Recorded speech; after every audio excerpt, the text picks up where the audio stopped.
The air buzzed. Phones rang off the hook. Another day at the office. Mike, bored, spun in his chair. Sarah tapped away at her keyboard, sighing deeply. John, oblivious, clipped his nails. Lisa, the receptionist, chewed gum with vigor. A symphony of workplace misery. Time moved like molasses. He yearned for a distraction, anything to break the monotony. He imagined himself anywhere but there. A beach, a mountain, even his dentist's waiting room seemed appealing. Suddenly, the door swung open. A young man, Tim, stood awkwardly clutching a worn briefcase. He was the new intern, fresh-faced and eager to please. Mike groaned inwardly. This wouldn't end well. "Newbie alert," she announced, her voice dripping with feigned enthusiasm. Mike braced himself. This was the beginning of something. He just knew it. "Hi, you must be Mike," he said, his voice a tad too loud. "That's me," he mumbled, barely looking up from the spreadsheet he wasn't actually working on. "Right. Well, Mr. Henderson asked me to give you this," Tim said, looking relieved to have completed his first task. He handed Mike a crumpled piece of paper. He said it's urgent. A rubber chicken, a dozen rubber bands, a life-size cardboard cutout of the Queen?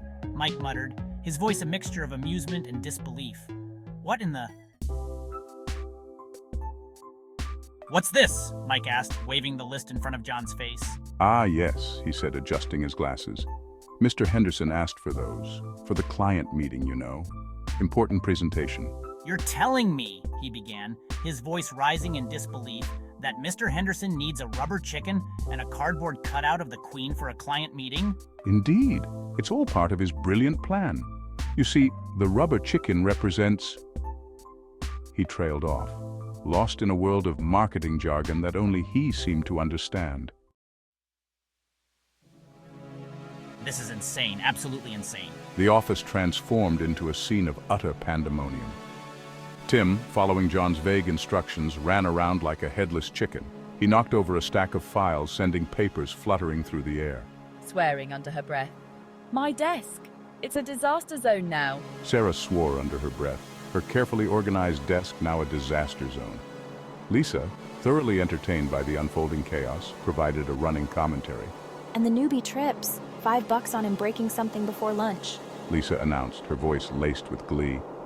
Mike, torn between amusement and annoyance, watched as Tim struggled to fit a giant inflatable banana into the elevator. This is insane. Absolutely insane. But a part of him, he had to admit, was enjoying the break from the usual monotony. The conference room buzzed with anticipation.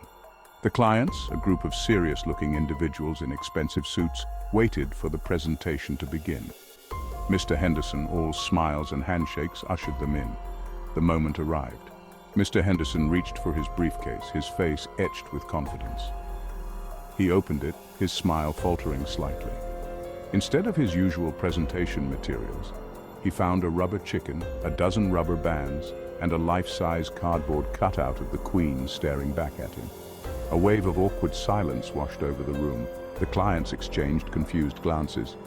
Mr. Henderson stammered, trying to regain control of the situation. "Well, this isn't quite what I..." He began, his voice trailing off as he realized the full extent of the disaster.